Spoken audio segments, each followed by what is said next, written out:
Wake up, really gonna rise with the sun. Step 2, get some good, some food in you.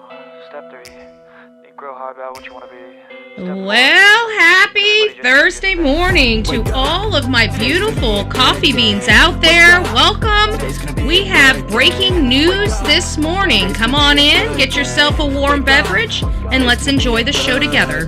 Wake up, today's gonna be a good day. Wake up, today's gonna be a good day. Wake up, today's gonna be a good day. Wake up, today's gonna be a good day. Yo. Set your affirmations, aspirations. I got shit to do, the aftermath of preparation. Good food, good mood, blood in circulation. One step at a time, yeah, that's how you make it. Set a goal you control and the steps you take them. I try to pick one thought, have some concentration. And if I make a mistake, it's called education. I try to do this every day, call it replication. Wake up, today's gonna be a good day. Wake up, today's gonna be a good day. Wake up, today's gonna be a good day. Wake up, today's gonna be a good day. Wake up, today's gonna be a good day. Wake up, today's gonna be a good day. Wake up, today's gonna be a good day. Wake up, today's gonna be a good day. So life ain't easy, yo, I think there's a reason though. Ups and downs, just like every different season, yo. Sometimes I'm high, other times I'm barely breathing, though. I always gotta fight and hide from the demons, yo. Negative thoughts are poison, they rot. Head full of flies, so here come the clouds. They'll never stop unless I can swap all the bad for the good in my head when I'm lost. Yeah, so I'ma fake it till I make it. Positive thoughts are overtaken, I got patience. One day at a time is how you operate. A flow, you grow, you show yourself a foundation. Stay away from all the shit that causes temptation. I know that I like to do it cause it's sensation. I live my life in my head like a narration. Don't expect greatness, do my best, man, I'll take it. Wake up, today's gonna be a good day. Wake up, today's gonna be a good day. Wake up. Come on in, sit on down. We got a lot of updates on Nancy Guthrie. Don't forget to hit that like button and let us know where you're at and what the temperature is in your area. Wake up, today's gonna be a good day. Wake up, today's gonna be a good day. Wake up, really gonna rise with the sun. Step 2, get some good, some food in you. Step 3, think real hard about what you wanna be. Step 4, everybody just do your thing.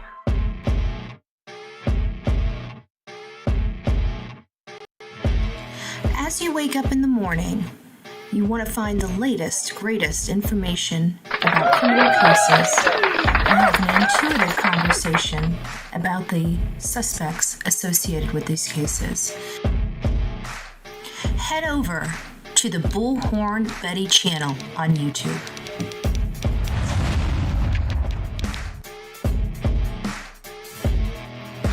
Get breaking news right here on the Bullhorn Betty channel. Welcome to the Bullhorn Betty Coffee Club. Enjoy your stay and enjoy your day.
I hit the clappy button a little late in the thing. I was reading trying to hit the... It's early, folks. It is early. I don't know how in the world we got this many people in this chat this early. We usually are preparing this live for all of our replay crew, but I do understand this is a very interesting case. It defies logic. Lots of things that we're seeing that are making us feel uncomfortable. We're praying for this family. This family seems lovely. It broke my heart seeing the family come to the world in such a raw and a very rare appearance. This has got to be, you can see it on all of their faces. They're scared, as normal children would be scared if they didn't know where their mom was, right? And you got blood around the flipping house and your mom's missing. It's a scary time. And then you got people sending in ransom notes. Are the ransom notes seriously worth considering? Well, clearly all avenues are being explored here, right? And it seems to me that maybe, and this is just my perspective, I'm not, I may be completely off base. This is just my opinion. Maybe somebody might share it. Maybe some of you guys don't. But it feels like maybe law enforcement might not be taking these ransom notes seriously and probably dismissing, and the family's like, whoa. Let's not dismiss so fast, and decided to speak directly with the alleged kidnapper or ransom person. We don't know what happened to her. Just because we believe it may not be a ransom because it's so far-fetched doesn't mean it's not, and at the end of the day, we have to take that into consideration. We don't have a crystal ball here. We don't know what is going on in this case. What we do know is what has been released to us, which hasn't been much, but it's enough to start formulating opinions and theories and, start exploring some avenues that might derive some leads. For example, we know that she was out to dinner. Was anybody watching them, following them, right? We heard that one of the neighbors, a few days or weeks earlier had maybe a potential peeping Tom in the area. We can't dismiss those claims. Was there, more motive, even in the family? Let's look more closer to the home, is there a financial motive here? Does she have a will? Does she have a huge, wealthy estate? I mean, I just don't see her having a whole lot, but if they're if they're kidnapping her for money and they know that the net worth of so-and-so is $45 million and they're only asking for $5 million, that certainly should be easy enough for people to get, right? So, maybe it's something like that. I really honestly don't know what we're looking at here. I've got to trust my gut instincts. I've got to trust statistics. And in all of this lies the truth. The bottom line is ransoms are so extremely rare in this country that if law enforcement, wasn't putting as much weight in it, which maybe they're not, or maybe they found, listen to this, maybe one of the letters held enough information that they believe it might be the person, and they may be trying to draw that person out to respond again. And to show an alive woman, because that is really the focus and the reason for the family coming out, was to get a proof of life from whatever kidnapper or person that wants the ransom. It looks like if they get a proof of life, they might actually pay the ransom. So that's kind of where we're at right now. If you guys don't know the details of this case, it's an 84-year-old, feeble woman. She's not, I shouldn't say feeble. She's not completely broken. She just can't walk more than 50 yards unassisted. And so her being away from her home, her vehicle being there. Now, mind you, she can drive. Just because she has knee issues or hip issues or back issues doesn't prevent her arms from moving, right? So she has a car. She gets around, she's kind of like probably many of our parents or grandparents, right? Older, needs to be dropped in and checked on from time to time, right? But can get along. They can make it to the grocery store. They can make it to the church. They can make it to their bingo, to hang out with their friends. So, that kind of seems about similar to what we're identifying here with Nancy. She got around, but, she was still by herself, and just needed some help.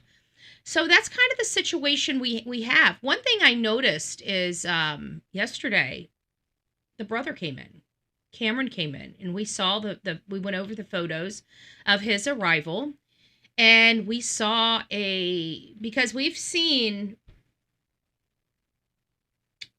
Annie with Thomas, and she's been with Thomas this whole time, right? Every time we see Annie, we see her with Thomas. And so for the first time, when she was with her brother, Thomas wasn't with her. And then again, last night, they did this video with the 3 kids, and Thomas wasn't in it. So is Thomas being heavily looked at? Is this the reason why they decided to go out and try to find this Ransom person, because maybe law enforcement truly is looking at Thomas? I mean, we have to speculate something here. Something happened to this grandmother, and it breaks my heart.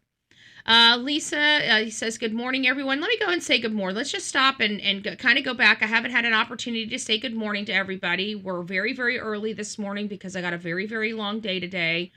I'm going to try to, I know we have a press conference today. There's nothing I can really do about the press conference. We're not going to be running it on this show. I'm going to be in the middle of a planning commission meeting. Okay. If you guys don't know, I'm heavily involved in my politics in my county. So, I'm at my meetings, and we have planning meetings. What a planning commission meeting is planning your how your land is going to be used in your county. It's very important stuff. Yeah, if you guys are having traffic problems, you need to be involved in your community. So that's why I'm not going to be able to run that press conference on our show today. We will run any press conference when I'm here, but this happens to hit a meeting that I have to be at. Long story short, we are going to come, even if I am at a land use meeting until 10 o'clock tonight, as soon as I get back here, we will run a live and get updated on the Guthrie case. This is a happening case. This is everybody's looking at this case. There's a lot of twists and turns in this case. We're praying to God she's okay. We're starting to feel desperate at this point. She's been missing we're going on 5 days now. This is not a comfortable feeling for anybody. Okay, folks? The family is worried. The family is scared. Let's get to it. Let's go. Melanie, it's nice to see you. YouTuber. Rebecca, it's nice to see you. Good morning. Good morning. Texas woman. Thank you, Melanie. Always sending love. Sending love to everyone. Prayers to the Guthrie family. And don't forget to hit the like button for BHB. Thank you for that. I love it. I love it. Poppy Love reminding us, please, please, please don't forget to talk about Sebastian's case, Sebastian Rogers, a 15-year-old boy that disappeared in 2024. We believe mommy did something to him. Obviously, law enforcement hasn't received enough information or evidence to arrest mommy, and so she remains free, walking around and walking about. We will have to get back to that. We do have an event coming up at the end of February, February 23rd through the 27th, a week-long event out in front of Sumner County Sheriff's Office. I will be raising my voice. This is going to be a gathering of voices. The main event is on the 26th on his 2-year milestone, and again, that's going to be at Sumner County. That's going to be in Sumner County, Tennessee. We're rolling through it. So on the 26th, on the 2-year anniversary, we're rolling from 9 a.m. to 5 p.m. There's going to be a break around noon where we all huddle around and we're going to be praying.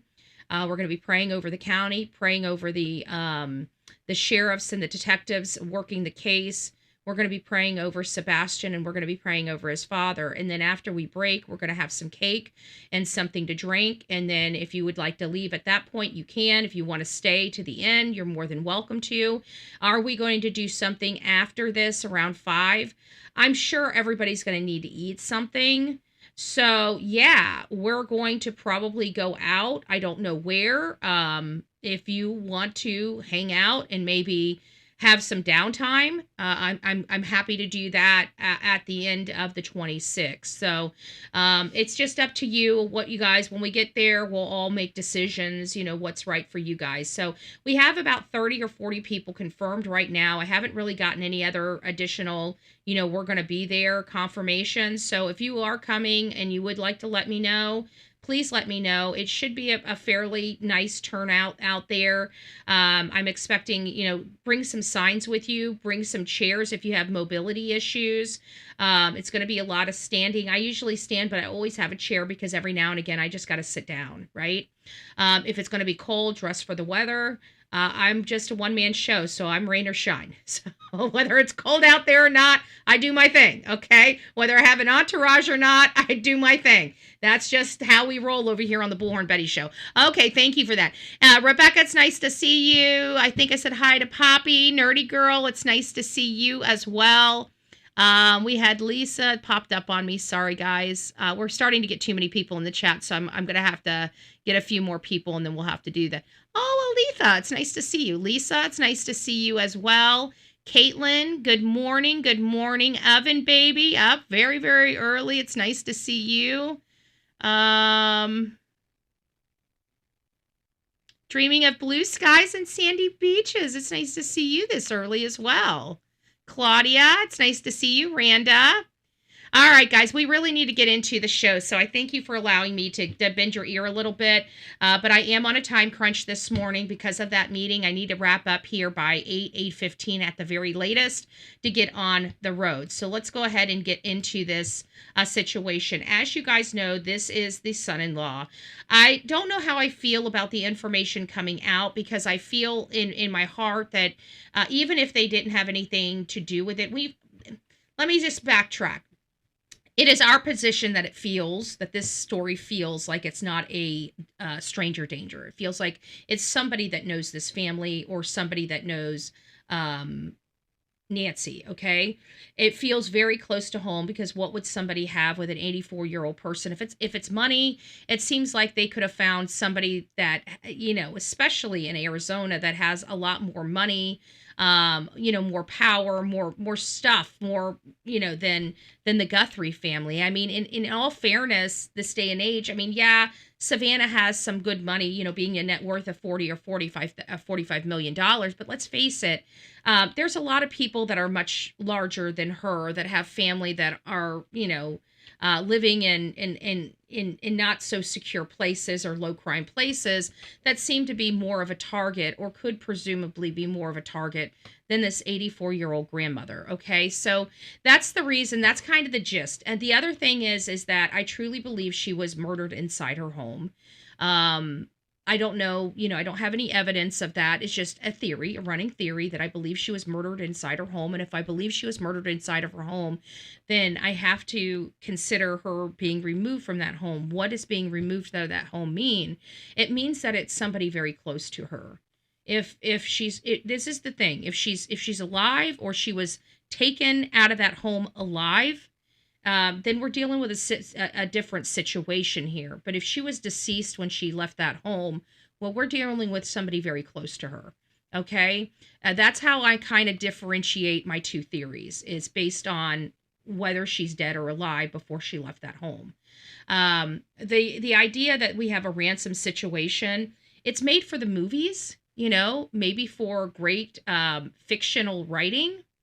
And that kind of comes into play with all of this as well. But in reality, in America, having somebody kidnapped for ransom is unheard of. I mean, once upon a time, yes. But this day and age, you see it in the movies, okay? And this, I think, I think this might play out, especially if the son-in-law is ultimately the suspect in this case, because he is, he's married to a poet, probably helped her write, probably has, he's a musician, so he's already very talented in I guess, I don't know how I should put it, but wording, you know? So I think hey, Sonia, good morning, love. I hope you're doing well this morning and staying warm. Thank you. Guys, yeah, don't forget to subscribe and hit that like button as you're coming in here. So if it is him, and I'm not kind of convinced with this because the stuff that we're hearing is not like, oh my gosh, so shocking. At the end of the day, these people were the last ones that we know that saw the grandmother. Could he be it? Yes, he hits the profile, so don't misunderstand what I'm saying. He hits the profile, but so far I haven't seen any slam dunk that says it's him. And right now, suspicion, yeah, it's suspicious, and yeah, we can look at him, and yeah, he's not part of the family, but at the end of the day, he has no criminal history. We don't have any history of him being a violent, overbearing man. I mean, he is Italian. But that doesn't mean a whole lot. He does have some sketchy. I sent you an email, Betty. Okay, thank you. Let me see what we got here. Oh, there we are.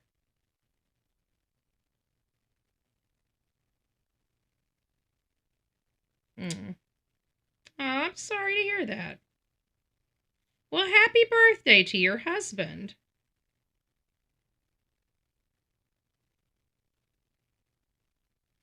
Yeah, I agree.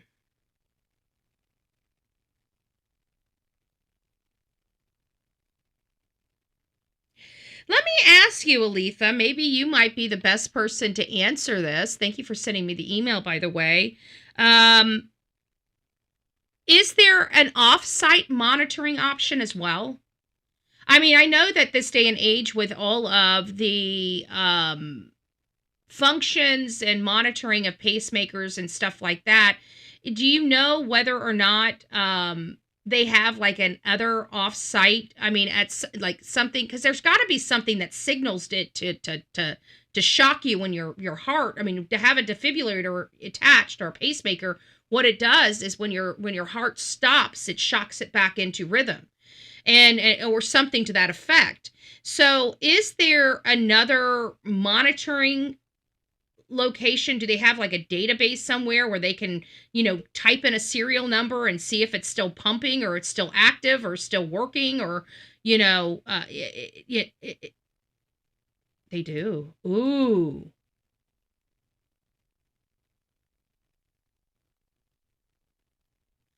So would it be your understanding, let me ask you this, would it be your understanding that they would be able to reach out to a company to find out whether she's deceased or not, based on what the rhythm of the pacemaker is?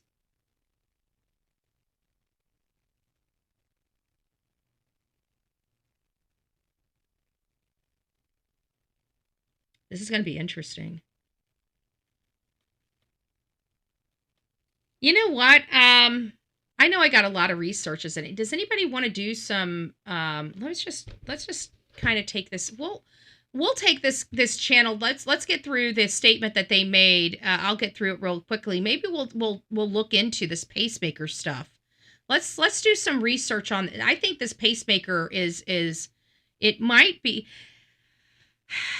Golly, I would love it if they could identify, like put a low jack on a pacemaker, I mean, it's such an important piece of hardware in a body. If somebody was going into cardiac arrest, could you imagine it being like the OnStar system where there are automatically, maybe this is my $1 billion idea. Maybe they already have it. I don't know. Maybe it's part of it, but can you imagine if they had something, how like you have that crash notification in your car, like you crashed and the OnStar lady, do you need me to send you some help? Well, yeah, the whole front end of the car's missing, right?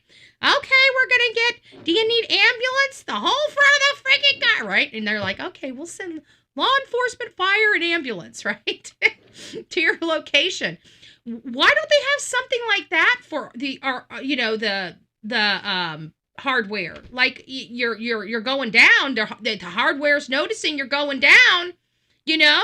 I mean, is it really that far-fetched to kind of kick it and start getting, medical professionals, start sending to your area? That would be kind of interesting. And good morning, Adrian. It's nice to see you. Yes, my sister has one. There's an off-site place. My dad has one connected to Bluetooth to the company that monitors it and helps. Okay, so we have a monitoring company on pacemakers, folks. Emailing you. Okay. Let's see what we got here. Yes, they do. I carry a card that has the company's name on it. Guys, then they have so the people that are familiar, let me just take a poll in here. Maybe she's close by and near used by water park. Maybe her son-in-law used her car to bring her there. Something happened. That's a good theory though. I believe that, if he drove her home alone, that there may have been an altercation that happened in that house when they got home. And then he went back later. And cleaned it up. That the 2 a.m., her being removed from the home. But I don't know. That's another theory, but we don't have anything to support it. I mean, all this stuff is just theories until some more factual information starts getting plugged in. But right now, it does sound like the family is at least entertaining, the possibility of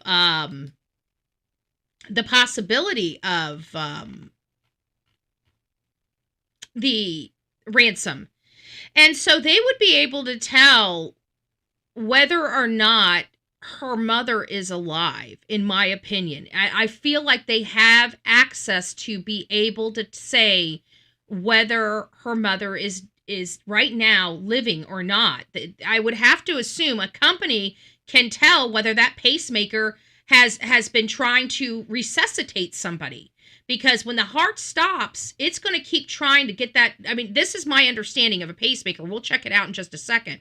But it seems to me that pacemaker would keep trying to get that heart pumped and restarted up until the pacemaker completely dies on its own.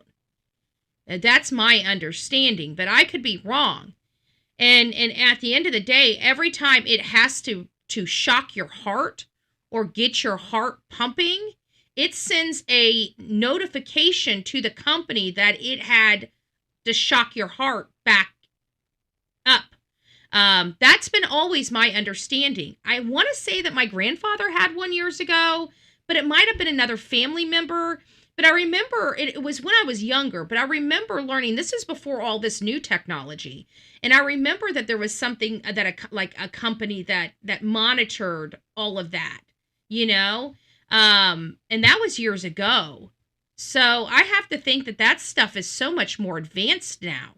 I don't remember when the last time I personally know somebody that has a pacemaker, but most people, if you just meet, you never know they have a pacemaker anyways, unless you're friends with them or you've ever had a conversation with them about heart or health or whatever, and they let you know, oh, I have a pacemaker, But most of the time we don't have the information. So anyways, let's just get on with it. So here he is. We know that he has been named, at least by Ashley Banfield, from her law enforcement sources, that he may be a prime suspect. And she keeps stressing maybe. That's what they said. So, is this somebody that just would know police procedures, and the fact that this case is so close to home, it has the tendencies of somebody liking him, and then we find out that it really wasn't him and his wife that took her home. It was just him that drove her home, and now we're kind of, these things are starting to make sense a little bit, and then they take the family car and take it in, impound it, take it in for evidence, and are starting to process that car. But wouldn't that be normal and customary anyways with a person that was last seen? I mean, you would think that no matter what, they would still have to process that car. That's the last thing that they know she was in prior to her disappearance. And you really only have one person saying that he took her home.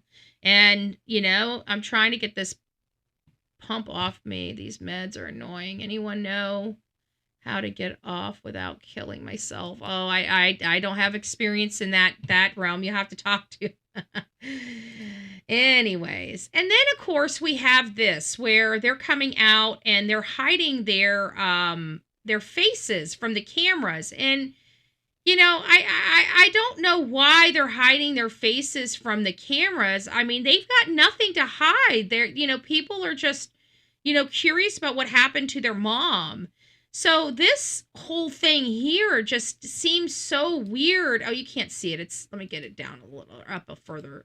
It just seems so weird that this is, what they're doing. They're hiding their faces. They're covering their mouth, their nose, all this stuff.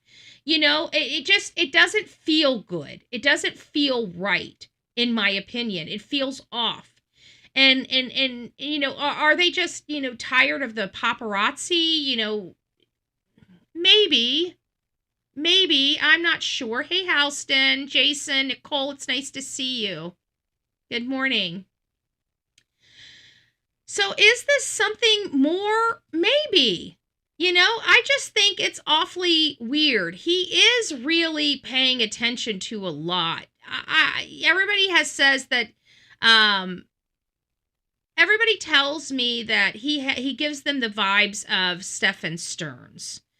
And, I guess in part he kind of gives a little bit of vibes of Stephen Stearns, especially in these side images. But again, just very concerned why they're trying to shield themselves. They've got nothing to hide. Their mom's missing. And I understand that the son-in-law is coming under heavy scrutiny, but I think it's because they impounded the car. And my question is wouldn't they impound the car anyways? Because it was the last place she was at before she disappeared.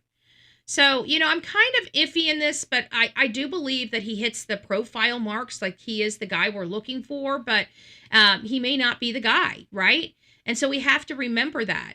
And then, of course, the brother comes in. And the one thing that we notice with the brother is that Annie is with the brother alone. So we see her earlier with her husband. They're covering their face. They're hiding their stuff. And then you see him here, and she's not trying to hide her face here. She's only trying to hide her face when she's with him. So it makes, you see where I'm coming with this? Like everything's starting to really, formulate. And then you don't see her husband with her here with her brother. You see her with her husband in another, somewhere else. You see her with her husband. You see her trying to cover her face. Now she's with her brother. She's not trying to cover her face. And then you've got her and them sitting down for a interview. And guess who's missing? Her husband. Like Savannah, I think, is there without her husband. I think that Camron's there without his wife. I could be wrong, right? The whole family might be there for all I know. I could be wrong. But I feel like everybody's there with their family, but the one person missing without their family, one person missing from the family is this Tammaso. Tommaso, I think is what it's the way. I gotta go back and listen to how Pascal said his name. I can't. You guys know my Hooked on Phonics is broke. I try. If it's weird, I just can't do it. Thank you, Poppy Love. Thank you. I appreciate it. So he's a loser. Research his life. Jason says he's a loser. Research his life. He's a failed rock star. Failed at every life choice. Is math teacher now. He married her the same year he arrived in the U.S. He did. Gotcha. So maybe he targeted her and, maybe he targeted her, but yeah, I could see that. I mean, at the end of the day, we always kind of look at the family and find out who the putz is in the family. For example, You look at, let's just take Crystal Rogers' case. It's a case that's from the small little speck in the map, Bardstown, Kentucky. Her boyfriend was a really well-to-do guy, right? Brooks Houck, and he was worth $11 million. His mom, very, very wealthy. They reminded me of mafia. I'm sorry, they just did.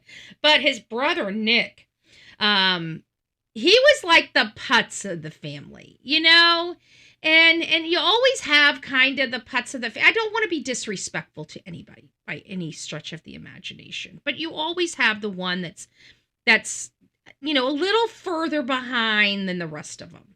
Okay, a little further behind than the rest of them. You always have that one, and I think that their family was the one, right? I think it was Annie and Tom's family that was the one. Now, they did have a child together, but, again, if it was Tommaso, then what was the next step? Because he wasn't going to get wealth just because she was gone. So that means in order to get the estate, it would have to be she disappeared, and then eventually her daughter did too. And so if it is Thomas, it makes me wonder, was this going to be the first or the last, or were there more in play here? I mean, what was he planning on doing with his wife if this theory truly does hold water, Sorry, not sorry. So now you see them coming in. Thomas is gone. Thomas is MIA. We have not even seen Savannah this whole time, right? Savannah hasn't come out. There's been no photos of Savannah. Savannah's keeping a very, very low profile. And so now we've got her sister and her brother just arriving into town. And again, not covering their faces, not trying to shield or hide their faces, right? And again, this is what we would expect to be normal when they've got nothing to hide. These people here are not hiding their face. So why was she hiding her face earlier? I have no idea. And there is her brother right now. Looks like her brother is getting her mother's car.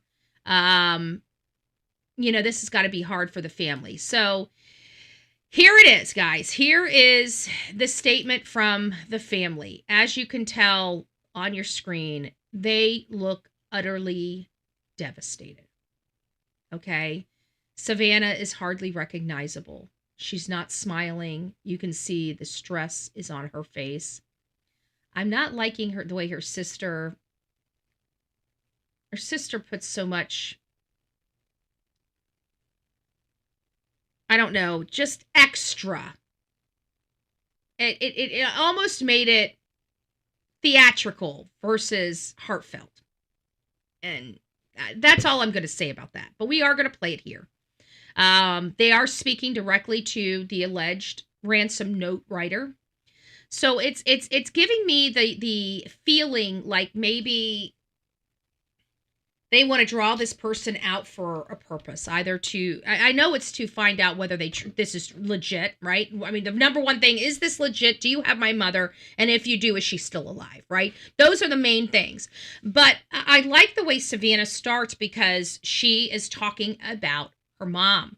And this is so critically important when you think your parent or your loved one is abducted. And we talk about it all the time. We talked about it with Summer Wells' case. We talked about it with the Sebastian Rogers case. And it's where the family goes to the podium or in front of the camera and starts telling you how wonderful that person is. They call the person by their name or by mom, or by, our son, our daughter, Mickey, Mikey, Jill, Jody, whatever the case may be, you call them typically by their name. You want to humanize them for that suspect, right? You want to humanize them. The reason why you want to do this is because if you can get in there and you can make them feel that person is a human, it lowers the chances of them harming that person to death. So what you try to do is you want to talk directly to them and you want them to understand who they have, right? So this was incredibly important because this shows that they are leaning into the theory that she might be alive. They're leaning into the theory that she might be abducted. They're leaning into the theory of show me proof of life. So this is incredibly important. But what you do see here is how emotional Savannah is. And the problem with this for me is I felt like they're doing this to appease something or someone, that they were not really believing that she is abducted for ransom. And the reason why is you see Savannah when her sister starts taking over, and even when she's talking, she's almost losing it. You can hear the vulnerability in her voice as if she knows her mom is gone, is the way it jives to me. She's not saying that, it's just the way it's jiving with me. So I'm going to let this play for you guys. Let me take all this stuff off the, let me get this, give me just a second. Let me clean this up. Do we have a better, there we go. I think that's better. Of our family, we want to thank all of you for the prayers for our beloved mom, Nancy. We feel them. And we continue to believe that she feels them too. Our mom is a kind, faithful, loyal, fiercely loving woman of goodness and light. She is funny, spunky, and clever. She has grandchildren that adore her and crowd around her and cover her with kisses. She loves fun and adventure. She is a devoted friend. She is full of kindness and knowledge. Talk to her and you'll see. The light is missing from our lives. Nancy is our mother. We are her children. She is our beacon. She holds fast to joy in all of life's circumstances. She chooses joy day after day, despite having already passed through great trials of pain and grief. We are always going to be merely human, just normal human people who need our mom. Mama, if you're listening, we need you to come home. We miss you.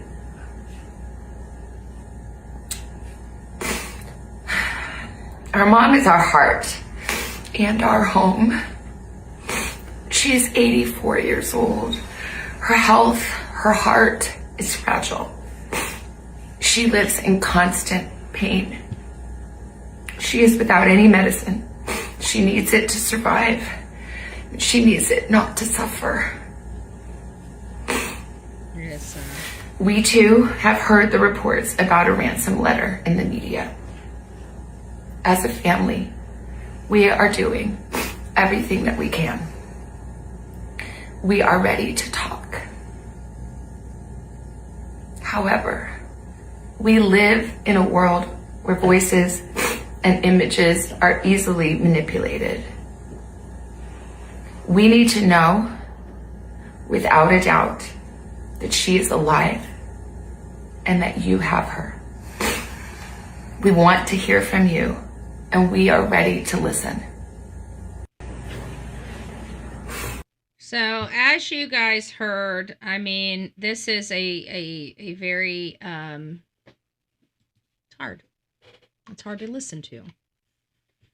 More importantly, it's hard to watch. You feel their pain. I'm not sure how to take the brother. The brother, I can tell you military, they're no bullshit type of people. Like, don't give me bullshit. Don't give me word salad. Don't give me tap dance. Give it to me. Right? He's just, that's how they are. Okay. I know his type very well. And so, with his just very bland face, you're not getting a whole lot.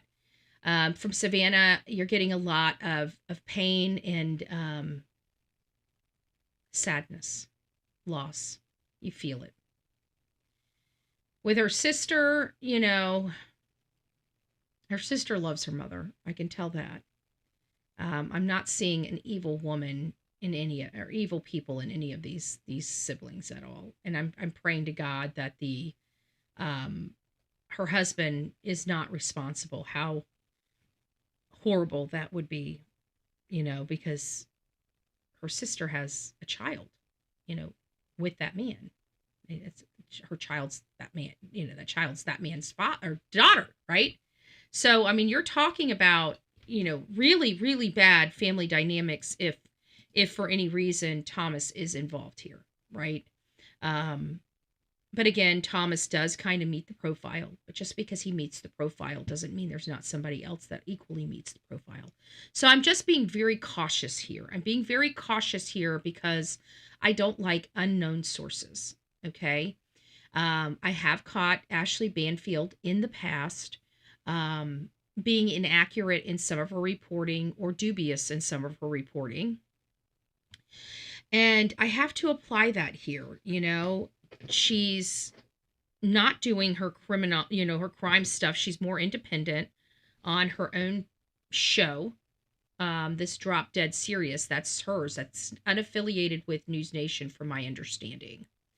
So she's not, you know, she doesn't have those type of producers that she has to convince that this is proper. She can do what she wants on her channel.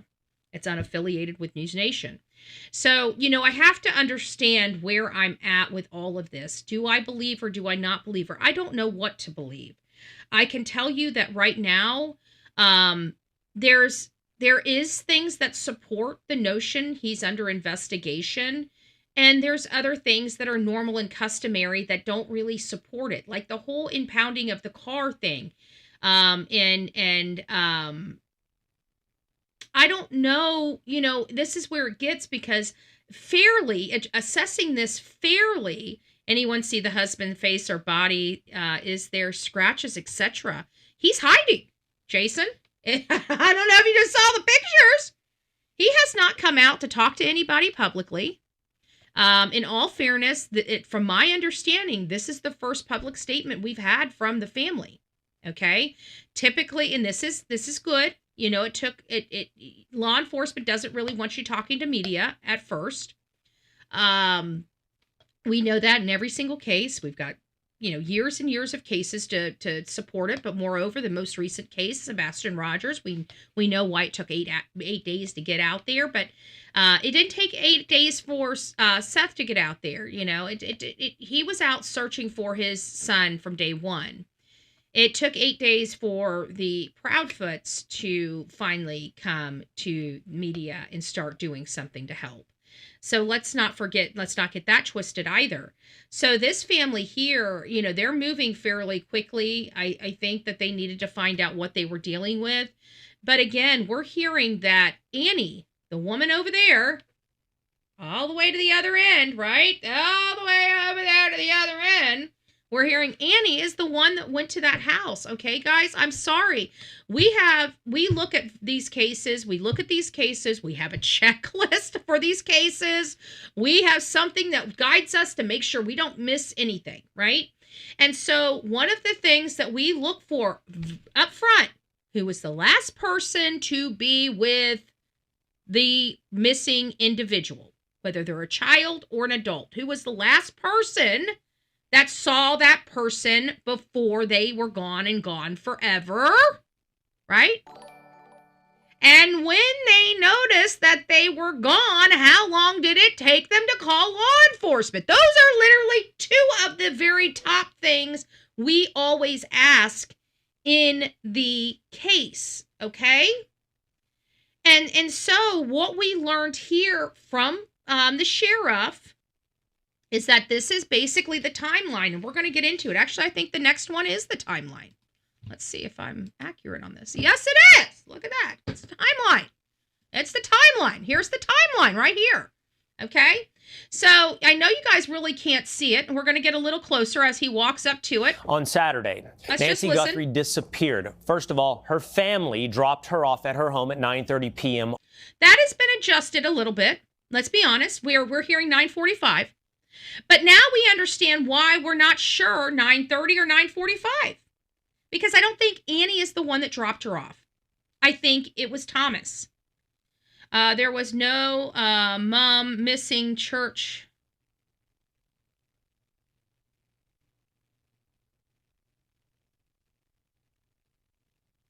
Can you send me that statement, or where was that statement out? Hold on, let's look at this. We're hearing some information here.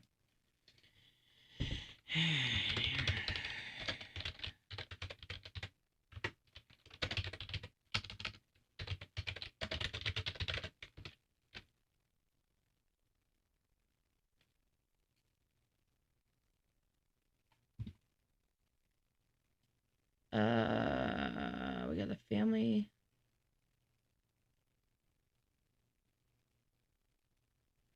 I'm not seeing that here, though. You're probably going to have to send that to me so I can read it. Let's see what this says. Just got off the phone with Nancy Guthrie's church. They wanted to share this message about the search for Nancy and her well-being. When Nancy missed church Sunday morning, a concerned friend called her family. So maybe it wasn't from the church itself, but a church goer. And she attended St. Andrew's Presbyterian Church. We're praying for mercy. We're praying for her safe return. We pray for her family. So I don't know if that's accurate, Jason. I'm not sure where you heard that, but there is, in all fairness, there's a lot of people that are spreading around misinformation right now. That's why we try to clean it up as much as possible here on the show. It happens, in all fairness, when things are moving in a fluid situation, we've made mistakes on this channel more than one time. So it happens. I understand it. But there are people that are just out there intentionally spreading out misinformation. I'm not sure exactly why they do it. I've noticed a lot of misinformation is popping up on these automated AI bot programs that are putting stuff out here on YouTube. They should be having stuff to clean that up. I'm not sure why we still have so much of that, but we do. So we'll get through it though. But I don't think that's accurate. So whoever you learned that from, I would be cautious, of what they say from that point forward. Just verify. Okay. Yeah. No worries. I just, if we can clarify something, that's what we're here to do. So, let me make sure I didn't move that around too much. Okay, I didn't. Okay, so 9:30, we're hearing that it is actually 9:45. A family member drops, and it says family members, plural, and we're learning that Annie may not have been with her husband. So I'm not really putting a whole lot of stock into these things until we hear officially who was with who, but I've heard and I've seen enough reports that say that it was Thomas alone that dropped her off. And that scares me, and it kind a little bit, and it makes me wonder, or it makes me understand rather, why he may be under heavy scrutiny by law enforcement at this time, if he is. So early morning, family alerted Nancy didn't arrive for church. Though there was obviously a friend of hers that did arrive at church. Hello. And so that's what happened. And then at 11 a.m., the family arrives at her home to look. Okay. This is where I have my problems, because at 11 a.m., when the family arrives there, they should immediately have seen that there was something out of place with this home and immediately called law enforcement.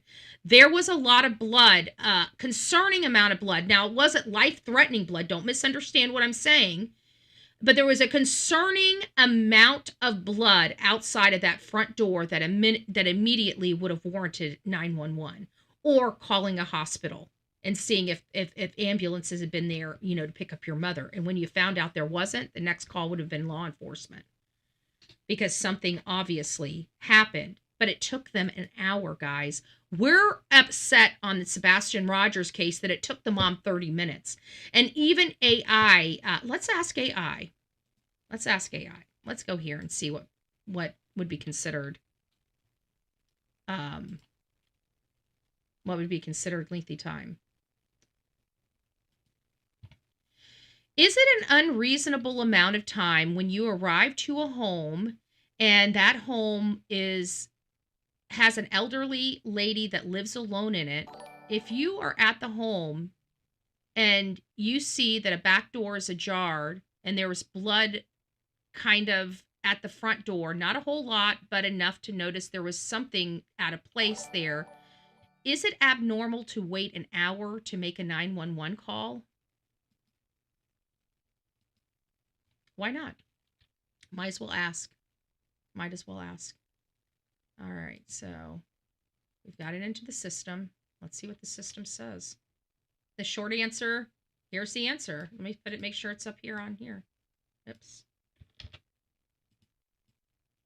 You guys can see that, right? Yeah, you guys can see that. Okay, so the short answer is yes, that would generally be considered abnormal and highly concerning. Okay, this is what AI is saying. This is not me giving you fluff. For a reasonable person in law enforcement standpoint, waiting an hour to call 911 after encountering those conditions would not be normal behavior. Here's why broken down clearly. Okay, objective red flags present. You described multiple independent danger indicators. Elderly woman living alone, that's a high-risk occupant. We got the back door ajar, possibly forced entry or flight route. Visible blood at the front door, even a small amount, is significant.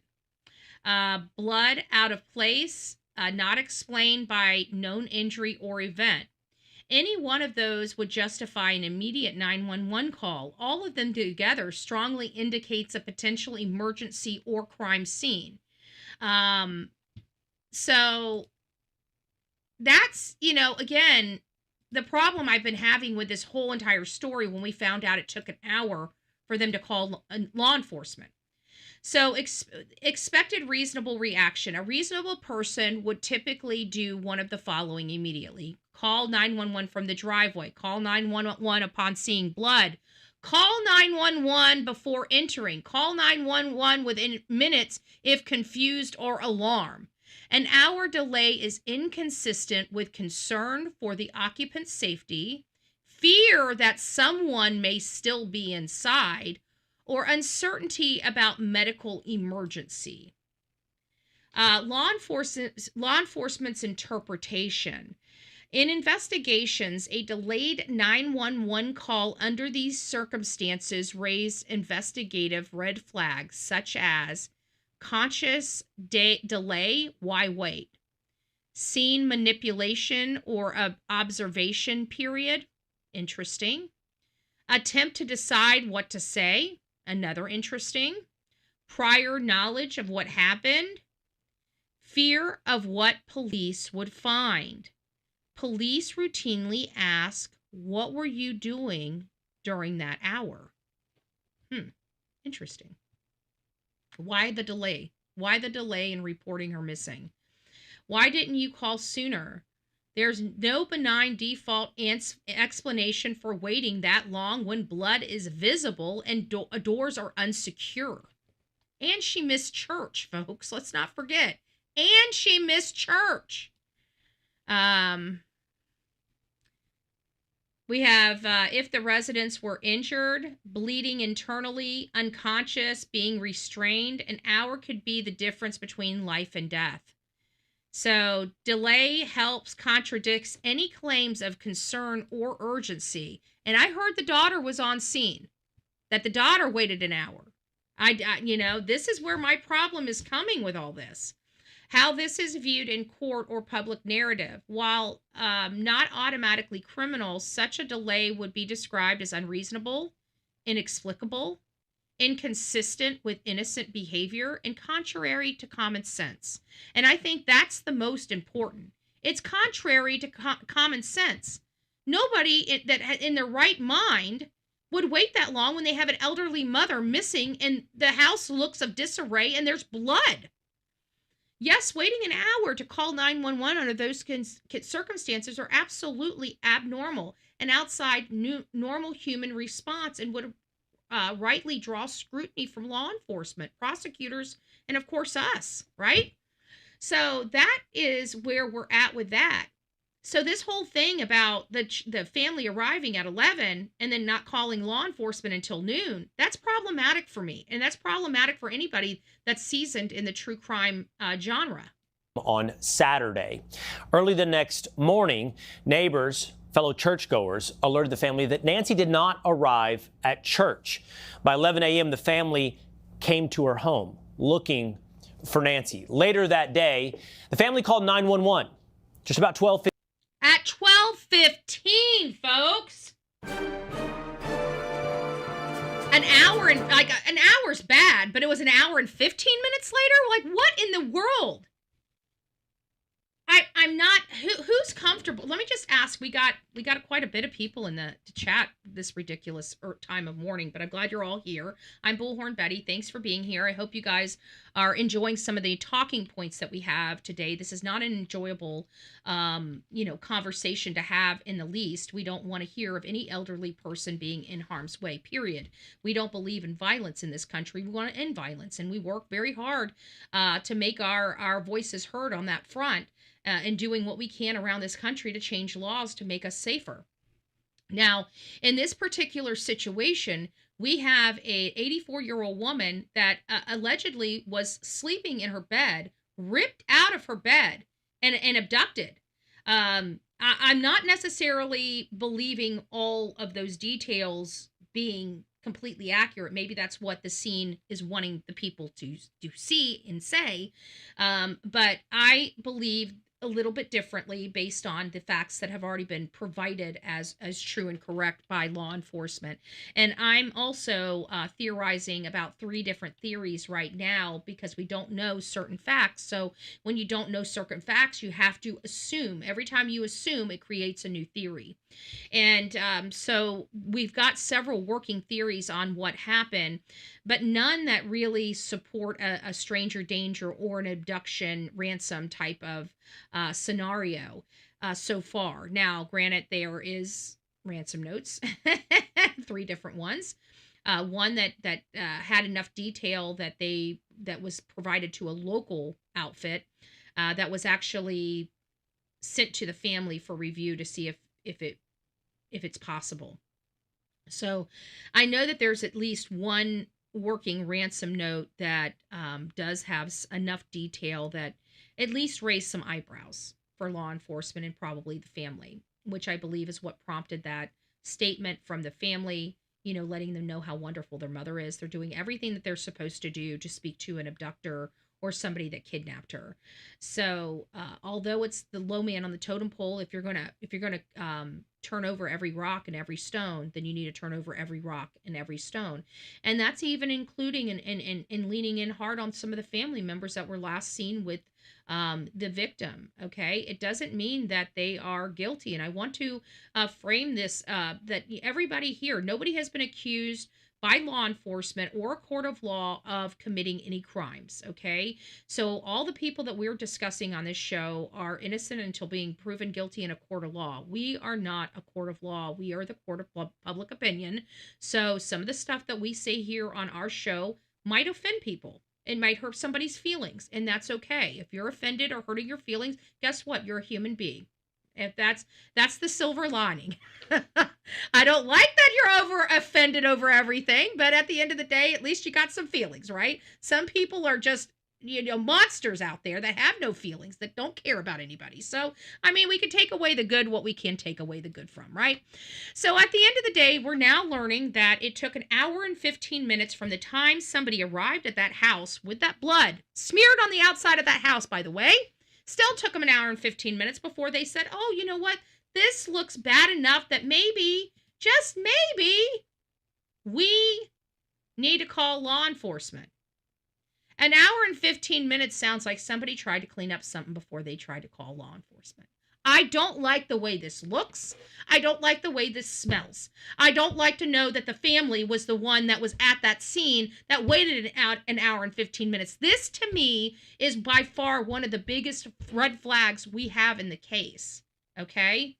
This is what's making me feel like Thomas, for example, is hitting our boxes, okay? I'm not outright accusing him. I don't know. I wasn't there. I didn't do it. Okay. We've saw no videos. We've seen no evidence. Okay. We're going off of our statistics and we're going off of our gut. Okay. Hardly the stuff that's needed to support beyond a reasonable doubt. Okay. So let's not get it twisted over here. But there is some things here that are giving us concern with the family, the most immediate family. And if Annie was out there and it took her an hour and 15 minutes to call law enforcement when that house was in the condition that we saw that house in, I want to know why. I think everybody wants to know why. This is a problem, okay? This is a problem that only the family can explain. And maybe there's a reasonable explanation, but so far I haven't heard one, okay? FBI, let's get this going. Oh, they're there. They're there. Last night when we were shutting our show down, we realized that the FBI was going back. They were putting up new, fresh crime tape. They are processing this entire house, it looks like, over again, maybe with new advanced FBI technology. They, from my understanding, were out behind her house looking. They were in her garage running testing, some type of testing. So it makes me wonder, did somebody pull in that garage? Maybe they went out the front door and they said, this is too obvious. And they decided to turn her around and bring her back in the house. And that might explain all that blood right behind them. Maybe she's over the shoulder and they're walking back in the house, right? That could explain what we saw, folks. That could explain what we saw. It really could.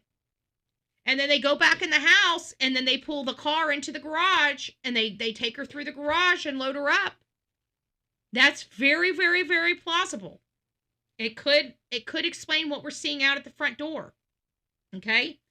But it also would explain why they're paying a lot of close attention to the garage.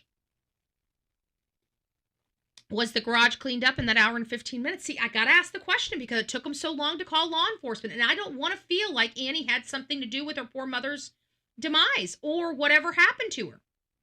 But something happened to her and she was removed from the home. That tells me it's pretty close. But who knows? Is somebody really stupid enough to try to pull off a ransom? This world has gone crazy. It's hard for me to put it past, the more we think about it, it's hard to put it past somebody.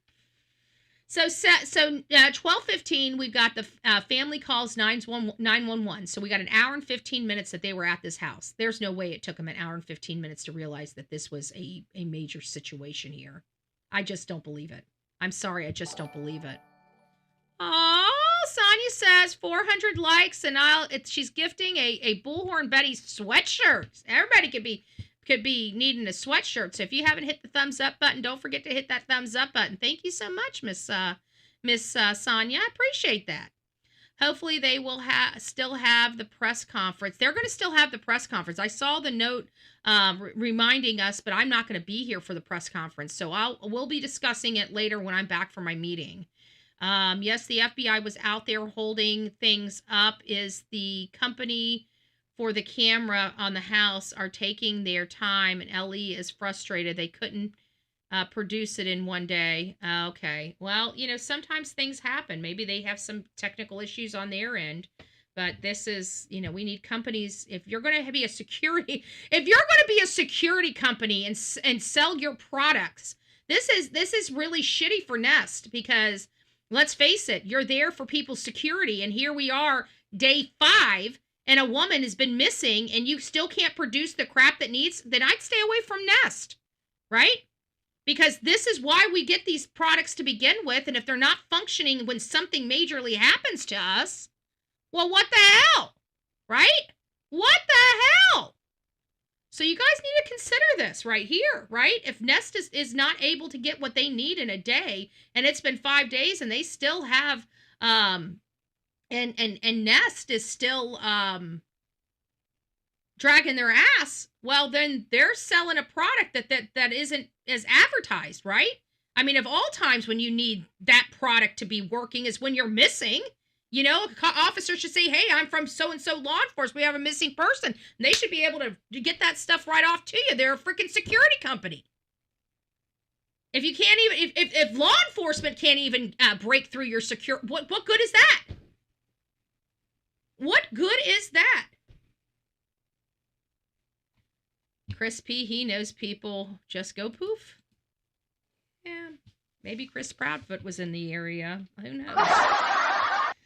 Who knows? Who knows? Let's get to it. 15 p.m. At 9 p.m. that night, the sheriff did not rule out foul play. By Monday, he confirmed that a crime had been committed. So it was very clear on its face that something bad happened in this house. And this is where my problem, again, with the hour and 15 minutes it took to call law enforcement comes into play. Okay? Here it is. The bottom line is law enforcement walked into that house, and within a few hours, they knew, probably within a few minutes, they already started having homicide detectives coming. We heard that from the very beginning, that there was stuff that was so concerning in that house that they decided to go ahead and get homicide en route to the house in preparation for this being a homicide. And I told you, and I made the wild speculation that they most likely found blood in the house. I had no idea that blood stretched from inside of that house to the outside of that house.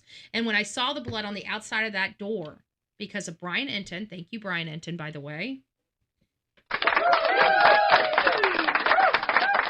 Brian Enton. We finally realized what we were looking at. And that's when my mind personally solidified and started honing in that, this is a little closer to home. I'm sorry. And it just is. I don't know how in the world, after seeing that at the front door, there would be an hour. What I thought was an hour delay, but now it's an hour and 15-minute delay. I don't like these numbers. That house is not big enough. To walk through that entire house and go outside, walk around the backyard and into the shed would not take at all an hour to do. You can get through that house in 10 minutes. You can get through that whole entire yard, probably everything, all encompassing. If you had to do it slowly and methodically, probably 10 or 15 minutes. Okay? If that's a long, 10 minutes is a long time. Guys, I know how long these times are. You want to know why? Because I have 3 minutes to talk in a normal, regular meeting. I got 5 minutes to talk in a land use meeting. And if somebody gives me a signed sheet for me to represent a group of folks, I have 10 minutes to talk in my meetings. Okay? So trust me. I know how to talk for 10 minutes. I know it's a lengthy time. So if it's a lengthy time for talking and your body moves a lot better, a lot quicker than probably some of my words, well, naturally you can move through a house. I can tell you I can go from this house, from one side of this house to another side of this house in less than 30 or 45 seconds. Okay? Maybe a minute at most. Okay, she had a house 3 times this size. So you're talking about 3 minutes, 3 to 5 minutes for the interior of the house. Her yard's flat. You open the sliding glass door, you look out, you know she's not back there. Okay? And then you go over to the garage that you know she's not in, or even the outside storage, or maybe it's the pool house or whatever it is, that long building that she parks in front, that are the building in front of where she parks her car. Okay. But how long is that? It's not going to take you more than 10 minutes. And then you wouldn't even need 10 minutes, because as soon as you saw that back door open and ajar and looks like a forced entry, and you saw all those blood droplets all over the house, that would have been your cue that something ain't right here. We need to call law enforcement immediately. I'm not liking this. I'm not liking this. I'm not liking this at all. Seeing the blood... broken camera. Yeah, I mean, yeah, that's another thing. The cameras. They probably had to go and look. I mean, they had to have known the camera is missing off the front door. There's blood right there. I mean, no matter how you look at it, it should have never taken an hour and 15 minutes to know that there was an emergency situation going on. It makes me wonder what they were doing in that house for the hour and 15 minutes. I'm sorry, I'm not sorry. Why did it take an hour and 15 minutes from the arrival to that house to the time they made the call? It doesn't make sense. It is all types of red flags. We would be just tearing a family apart over these details right now. Okay? In any other case. But again, we're going to kind of step back. We're going to let the pieces fall where they're falling. We're going to keep showing you guys what we are very concerned with this story, much like the timing of the 911 call. I'm interested in who was at that house and why was there a delayed call. Why did it take an hour and 15 minutes to call them? There's no good answer for that, but I'd like to hear it. I'd like to hear the answer. Tuesday, we learned that blood drops were found leading from the entryway outside of her house. This all started on Saturday. So we've learned that blood drops were found leading from the entryway outside of her house. So you're telling me that they couldn't figure out that this was a dire situation at 11 a.m. when they arrived. It took them all the way until 12:15 to determine that they need to call 911 with these factors inside the house. How many people, by a show of ones and twos, ones being you have a major problem with that detail, two, you're fine, you think that that's normal and customary for a year or for an hour to call, that they needed to make sure that she wasn't anywhere before they called law enforcement. I'd like to gauge my audience. Do you think it's normal? One, and abnormal, excuse me, if you think it's abnormal, one, normal, two. Abnormal, it's abnormal to wait an hour, number one. It's normal to wait an hour, number two. I want to just gauge the audience here. Let me, you know what? Thank you guys. And I see that you guys are mostly ones. Okay.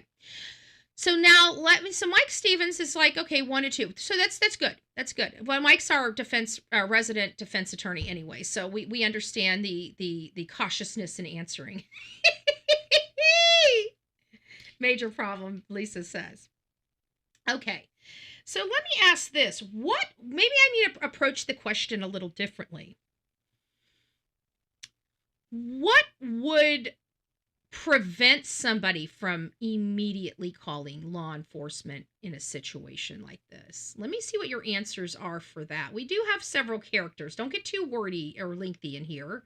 But let me ask you, maybe I'm approaching the situation wrong. Maybe I need to approach the situation as to what would make somebody wait an hour and 15 minutes before making that call? What reason do you presume would justify that? I guess is probably the better question to ask. I mean, who was the family that arrived? Was it the son or the daughter? Yeah, that's the question. I don't know, Sandwich. We're hearing that Annie was there that morning, Sunday morning, that she was the one there. That's what I'm hearing. I'm hearing Thomas is the one that dropped her off at night without Annie, and Annie was the one that came to that house. So, did she think it was her husband? Is that why she waited so long? You know, did something not sit right with her when she got there, and she's like, "Oh my God, what did he do?" You know, and then just realize, okay, you know, after thinking and saying, oh my God, I guess I've got to call this in. You know, was it something like that? You know, I mean, I don't know. I would think that if I went to if I got a call from somebody saying my mom didn't show up where she was supposed to be, and I call my mom and my mom's not answering my phone, I would think that I would probably get in my car and go over there and check on her, right? And if I get there and the house is wide open, I'm going to be very concerned because I know my mom never leaves the house wide open. That's going to concern me right off the bat. The first thing I'm going to do is go straight to her room and see if she's in her bed, if she's sick, if she's fallen, if she's hurt herself, right?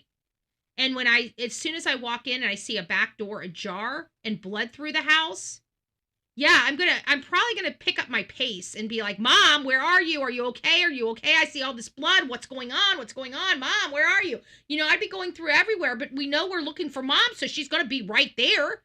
So, to run through the house and look for her is not gonna take it. I have to think that once you see the blood, once you see the back door, you're a little more panicked at this point. You're running through the house saying, Mom, where are you? This is not okay. Maybe you pick up the phone and call the hospital and say, hey, do you have, I got to this, my mom's house. My mom's house got blood in it. Did she come to the hospital for any reason?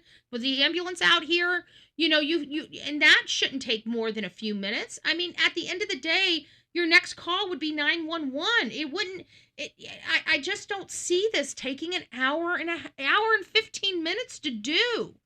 So I'm trying to justify. I can't find any excuse in my cranium to justify why it took an hour.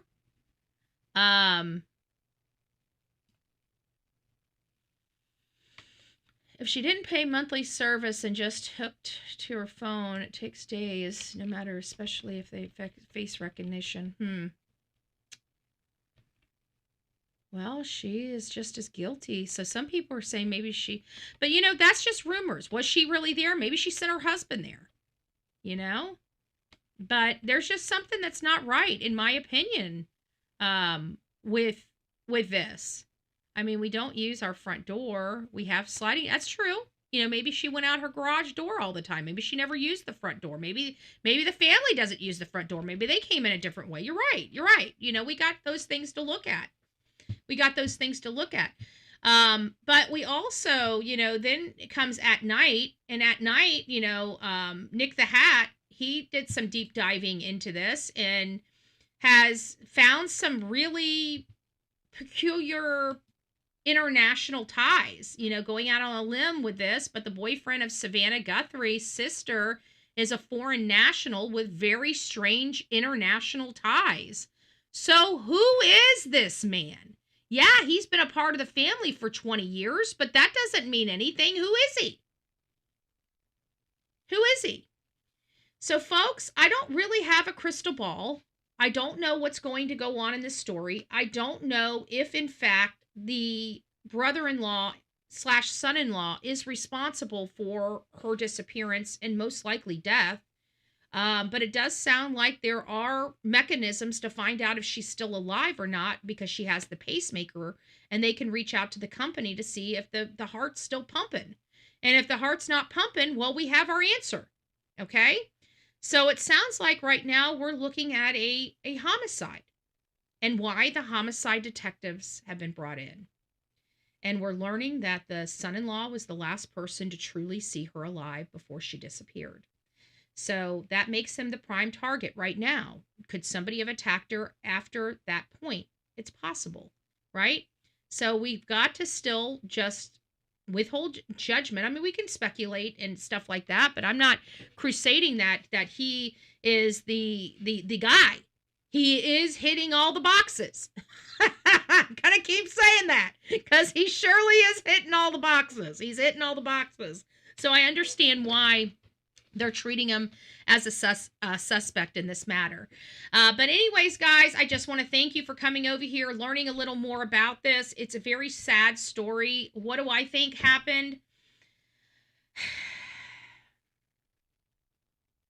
I just don't believe the Ransom story.